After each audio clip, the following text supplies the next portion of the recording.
हाँ भाई, कौन कह रहा था ये स्टेडियम वो है ये है एंड दो स्टैट्स कि हमने कभी संडे के दिन फाइनल नहीं जीता है, कभी न्यूजीलैंड के सामने T20 वर्ल्ड कप में नहीं जीता है, कभी किसी टीम ने दो back to back T20 world cup नहीं जीते, कभी कोई टीम होम पे T20 वर्ल्ड कप नहीं जीती।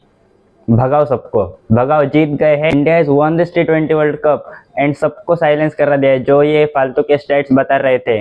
टू बी ऑनेस्ट, मैं ऐसे स्टेट्स में कभी मानता ही नहीं हूँ। जब से मैंने वो 23 के वर्ल्ड कप का फाइनल देखा है ना, मैं ऐसे स्टेट्स में मानना छोड़ ही दिया हूँ कि ऐसा भी स्टेट्स के हिसाब से कुछ मैच का रिजल्ट डिसाइड हो सकता है। आप ही देखो ना, सारे जो स्टेट्स थे सब एक मैच में खत्म।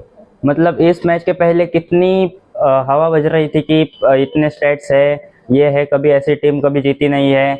लेकिन अगर आपके पास स्किल्स हो, आप जीतने की ताकत रखते हो, तो कुछ काम नहीं करता है। The performance matters. और अब बोलते हैं मैच के बारे में। जो गेम प्ले, जो परफॉर्मेंस हम इस टीम से पिछले 1.5 महीने से एक्सपेक्ट कर रहे थे, वो आज जाके फाइनल में आया है। And what a dominant win in this final.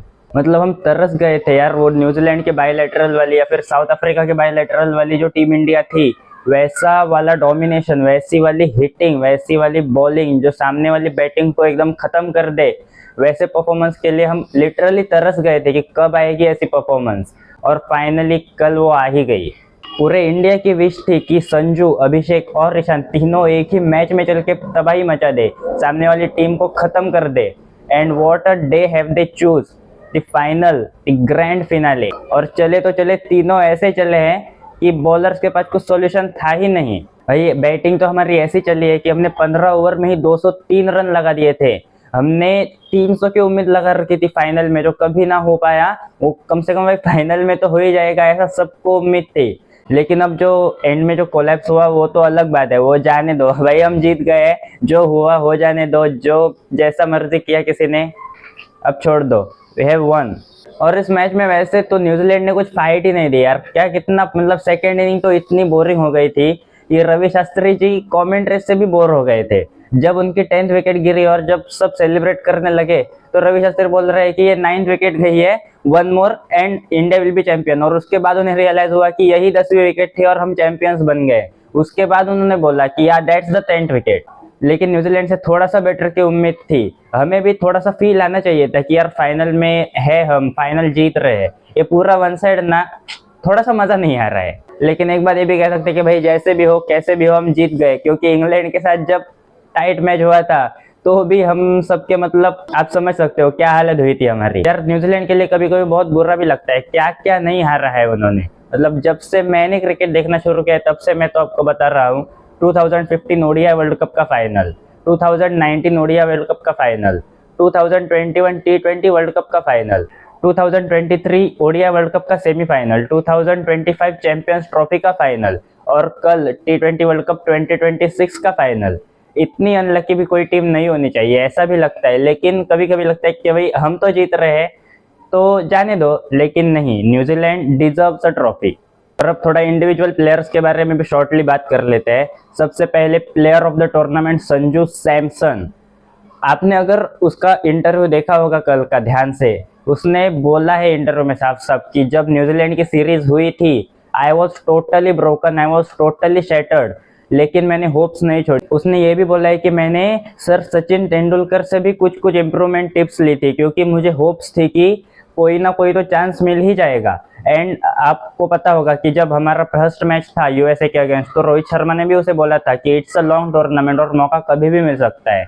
And when he get the chance, you all see what he did. और संजू सैमसन की सक्सेस ना बहुत पर्सनल फील होती है। मतलब उसने बहुत कुछ प्रॉब्लम्स फेस की है अपने इस करियर में, बहुत बार ड्रॉप हुआ, कभी कभी तो अच्छा खेल के भी ड्रॉप हुआ, कभी कभी उसकी लक ने उसका साथ नहीं दिया, लेकिन at the and he stood strong. इस टूर्नामेंट में तो वो बस आधे ही मैचेस खेला है, पूरे मैचेस भी नहीं खेला।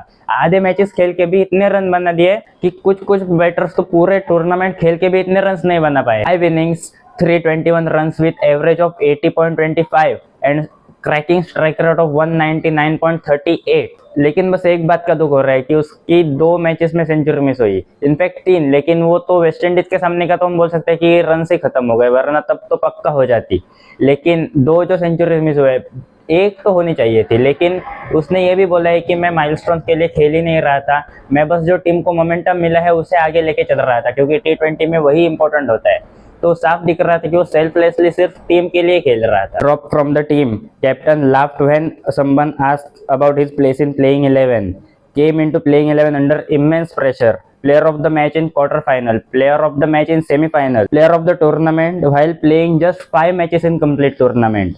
Sanju Samson comeback will go down in history book। सच में भाई संजू सैमसन का ये कमबैक।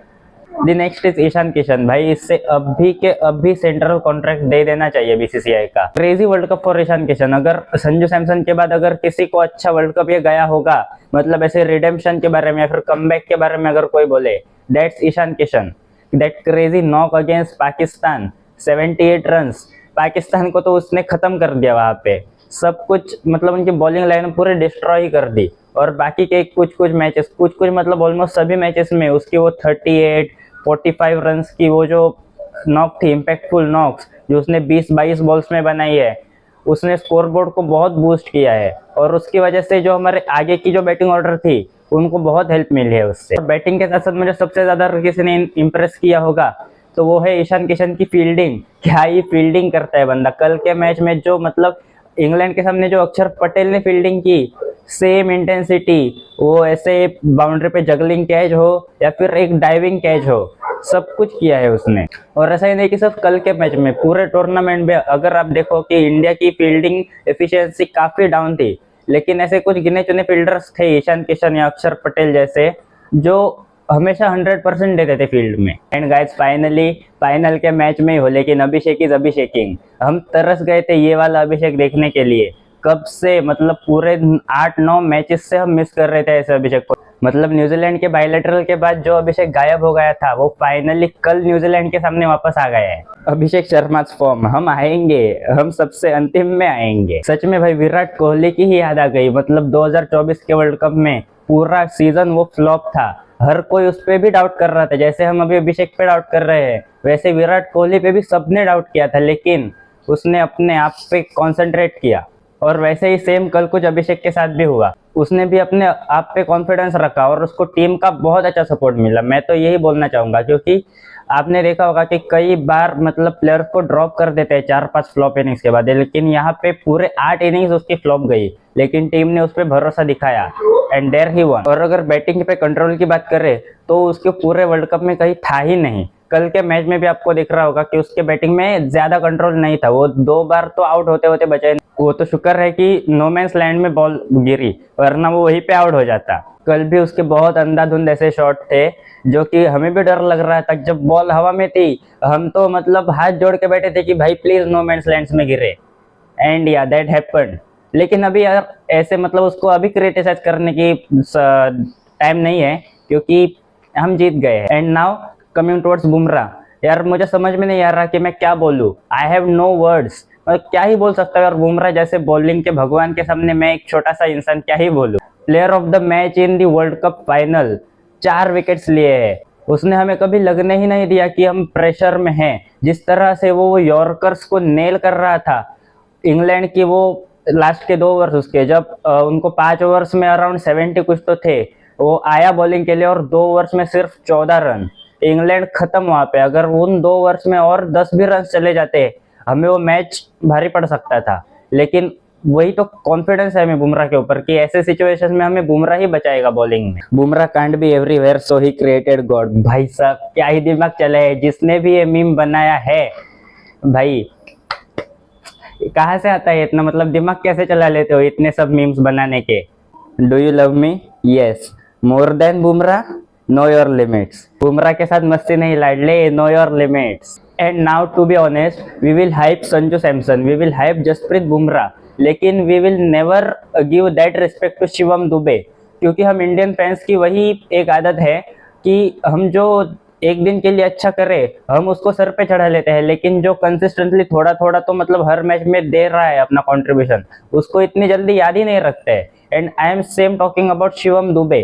शिवम दुबे ने हर मैच में ऐसे नॉक्स खेली है कि हमें जीतने में बहुत मदद हुई है। कल का ही मैच ले लो, जब हम 1 ओवर में 3 आउट हो गए थे, कोलैप्स, हमें लग भी नहीं रहा था कि हम 240 तक भी पहुंच सकते हैं। तब उसने आया और एक ओवर में अराउंड 26 कुछ तो रन मारे, 24 या 26, एंड ही टूक अस टिल 255। वेस्ट इंडीज के अगेंस्ट की वो 2 बाउंड्रीज मार के फिनिशिंग, साउथ अफ्रीका के मैच के में वो अकेले का फाइट बैक, हम नहीं भूल सकते Shivam Dube. And salute to you कि आपने हमारे लिए इतना किया है। एंड नाउ जो बोलते हैं कि अहमदाबाद का स्टेडियम ही पनौती है, हम वहाँ जीत ही नहीं सकते हो, अरे तुम ये देखो कि जब वो हम दोनों मैचेस हारे उसमें कौन नहीं था। यस, आवर वेरी ओन बापू अक्षर पटेल। जब हम 2 मैच वहाँ पे हारे, दोनों मैचेस में अक्षर पटेल नहीं था, and that was the difference. South Africa वाले मैच में तो मुझे वो डिसीजन ही समझ में नहीं आया कि हमने बापू को क्यों ड्रॉप करा, लेकिन या बापू इज द एक्स फैक्टर। और कल के मैच में भी उसने क्या विकेट्स लिया यार, 3 important wickets. Finn Allen the fastest century 33 balls में, खेल जाता तो अकेले दम पे 256 भी चेस कर लेता। ग्लेन फिलिप द सुपरमैन, उसका भी कोई भरोसा नहीं भाई, एकदम पगला आदमी है वो, कब खेल जाए उसको पता नहीं है। एंड देन द टकला डेरिल मिचेल, उसके तो अलग ही जीन्स बाहर आ जाते हैं जब वो इंडिया के साथ खेलता है। T23 का सेमीफाइनल तो सबको ही याद होगा, उसने क्या हालत कर दी थी हमारी। तीनों विकेट्स ऐसे निकाले जो अकेले दम पे भी मैच जीता सकते थे। एंड इंग्लैंड के मैच के वो 3 मैजिकल कैचेस कभी भूल ही नहीं सकते। अगर वो 3 कैचेस ना आते तो हम शायद फाइनल भी ना खेल रहे होते। तो अक्षर पटेल, अगर कोई पूछे what's the contribution of Bapu for India, my favourite Bapu is अक्षर पटेल। तो अगर बात करें हार्दिक पांड्या, हर्षदीप सिंह एंड तिलक वर्मा की, तो मेरे ख्याल से तीनों के लिए ऑलमोस्ट सिमिलर ही वर्ल्ड कप गया है। मतलब हमने उनसे ज्यादा की थोड़ी एक्सपेक्टेशंस की थी, लेकिन उन्होंने उतना डिलीवर नहीं किया जितना कि हमने एक्सपेक्ट किया था।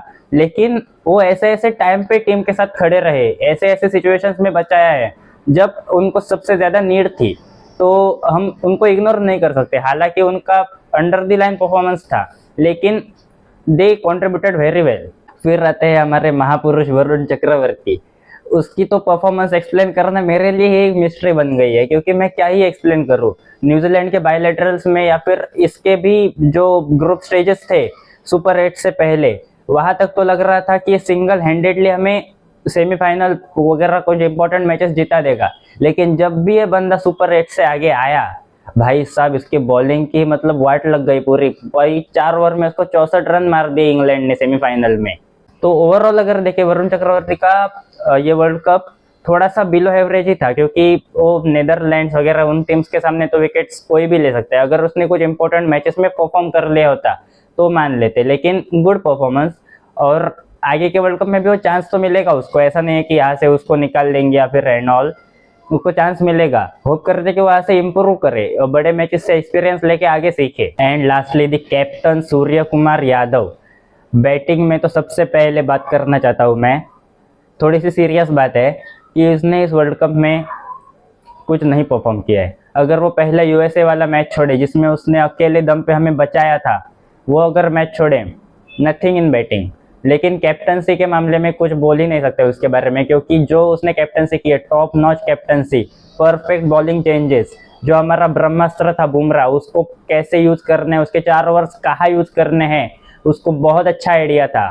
फील्ड प्लेसमेंट भी उसकी बहुत अच्छी थी। अगर कल के मैच में भी देखे, Ishan Kishan the most accurate fielder in team, उसने ऐसे ऐसे हॉटस्पॉट पे उसे लगाया था कि जहाँ कैचेस जाने की बहुत पॉसिबिलिटी थी, और उसने कैचेस पकड़े भी, वो बॉल भी वहीं पे गया है। And through out the tournament भी उसकी कैप्टनसी ने मुझे इंप्रेस किया है। लेकिन बैटिंग के बारे में क्या बोले, मतलब न्यूजीलैंड की सीरीज में ऐसा लग रहा था कि भी इसका पूरा घी ओवरलोडेड हो गया। मतलब ऐसे खेल रहा था, 80 रन बना रहा था, लेकिन वर्ल्ड कप में आगे आते इसको क्या हो गया पता नहीं, वापस से वो पुराना वाला सूर्य कुमार यादव लग गया।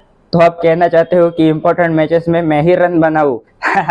भाई इस पे जो सूर्या के जो मीम्स कटे हैं, जो रील्स कटे हैं ना, इसके इस वाले सेंटेंस पे जो उसने संजू सैमसन के बारे में बोला था, इस पे इसका बहुत मजाक उड़ा है। जितना मुझे लगता है कि इसके बारे में थोड़ा सा तो मतलब क्रिटिसाइज करना चाहिए सूर्या को, क्योंकि उसके बोलने से ऐसा लग रहा था कि उसे संजू सैमसन पे ज्यादा भरोसा था नहीं। संजू सैमसन ने बाद में उसको भी ऐसे झुकने पे मजबूर कर दिया, लेकिन ऐसा लग रहा था कि उसे भी संजू सैमसन पे ज्यादा भरोसा नहीं था। तो अभी सभी प्लेयर्स के बारे में हमने बोल दिया है, and we have won this T20 world cup. माना कि इस वर्ल्ड कप में वो वाली फील नहीं आई, वो वाली क्रेज नहीं आई है, क्योंकि पिछले वर्ल्ड कप में जो था T20 वर्ल्ड कप 2024 वाला, उसमें सीन ऐसा था कि हम 2013 से कुछ जीते ही नहीं थे। 11 साल से हमारा मतलब पूरा सूखा पड़ा हुआ था, कुछ जीत ही नहीं पा रहे थे। तो उसकी वजह से 2024 वाली बहुत स्पेशल थी। साथ ही साथ वो रोको का लास्ट T20 वर्ल्ड कप था, और वो विराट कोहली का वो सेलिब्रेशन, रोहित शर्मा को ऐसे ग्राउंड पे मारना, उसकी वो मिट्टी चकना, वो इमोशंस, तो या it was a different feeling. और रोहित शर्मा की कैप्टनसी से मतलब उतना लग भी रहा था कि वो इंटेंसिटी के साथ कैप्टनसी कर रहा था। जब वो वाला हम फाइनल जीते थे, हमें 30 रन डिफेंड करने थे आखिरी के 5 ओवर्स में, वहां से हमने वो डिफेंड करे थे, तो उसकी वजह से वो इमोशंस एकदम बाहर निकल के आए थे सबके। सूर्य कुमार यादव की कैप्टनसी में माना कि उसने बहुत अच्छी कैप्टनसी करी, I am very much impress by his captaincy, लेकिन ऐसा लग रहा है कि मस्ती मस्ती में जीत गए भाई हम लोग। मतलब पूरी टीम ही ऐसी मस्ती वाली थी, और सूर्य कुमार यादव की कैप्टनसी मतलब ऐसा लग रहा था कि कुछ सीरियसनेस ज्यादा था नहीं, मस्ती करते हुए जीत गए हम। वर्ल्ड कप खत्म हो चुका है एंड 28 मार्च से आईपीएल शुरू होने वाला है। तो आईपीएल के लिए करंटली अभी तो मतलब कुछ है नहीं, 20 दिन का ब्रेक ही है। तो आई एम प्लानिंग मतलब जितने हो सकते हैं उतने टीम्स के एनालिसिस, उनकी स्वॉट एनालिसिस, उनकी probable playing 11 and all discuss करो। Planning for CSK versus MI final this IPL. हो सकता है यार जय शाह मोटा भाई कुछ भी कर सकते हैं, और साथ साथ रोहित और थाला थे, तो पक्का कुछ ना कुछ तो डिस्कशन हुआ ही होगा जितना मुझे लग रहा है। तो let's hope for the best and बने रहना, बहुत ही इंटरेस्टिंग कंटेंट अब शुरू होने वाला है। आईपीएल तो अपना ही है यार, मजे करेंगे बहुत। तो ऐसे ही और वीडियोस के लिए चैनल को सब्सक्राइब करना, वीडियो को करना लाइक। Thanks for watching.